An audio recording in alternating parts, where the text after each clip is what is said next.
Hello students, how are you all? I hope you all are doing fine. I'm Rajesh and I welcome you all in my YouTube channel RK English ज्ञान।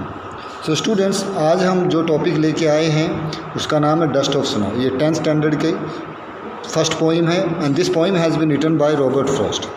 हालांकि इस poem का जो size है बहुत छोटा है, लेकिन जो मैसेज है ये बहुत बड़ा है। इस पोइम में ये समझाया गया है कि हमें जो चैलेंजेस है उनको एक मुसीबत मान के घर नहीं बैठना चाहिए। इंस्टेड हमें उन चैलेंजेस को स्वीकार कर उनसे निपटना चाहिए, उनको दूर करने का प्रयास करना चाहिए। ये कविता रॉबर्ट फ्रॉस्ट ने एक छोटे से इंसिडेंट से निकाली है। इंसिडेंट्स ये है कि एक दिन बहुत कड़ाके की ठंड पड़ रही थी, बर्फ़ जमी हुई थी, पेड़ों पर हर जगह बर्फ़ ही बर्फ़ थी और रॉबर्ट फ्रॉस्ट घर के अंदर था।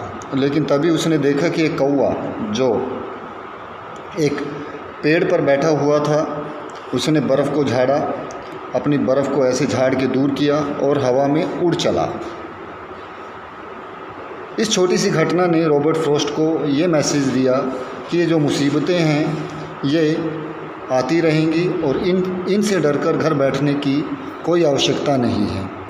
रॉबर्ट फ्रॉस्ट भी घर बैठा हुआ था बर्फ़ को देखकर। अब उसे एहसास हुआ कि उसने काफ़ी अपना जो समय है वो बर्बाद कर दिया है और उसने कौवे वाले इस छोटे से घटनाक्रम से ये शिक्षा प्राप्त की कि अब उसे भी घर से बाहर निकल के अपनी दिनचर्या का कार्य जो है वो शुरू कर देना चाहिए।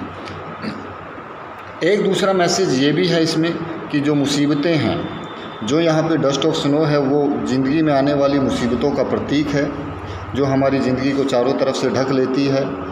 अगर हम उन मुसीबतों से छुटकारा पाना चाहते हैं तो हमें उनको झाड़ना पड़ेगा, यानी हमें ज़िंदगी में आगे बढ़ने का प्रयास करना पड़ेगा।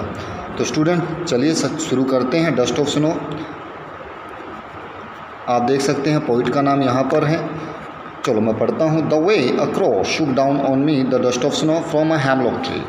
जिस तरीके से एक कौवे ने शुक डाउन का मतलब होता है झाड़ देना।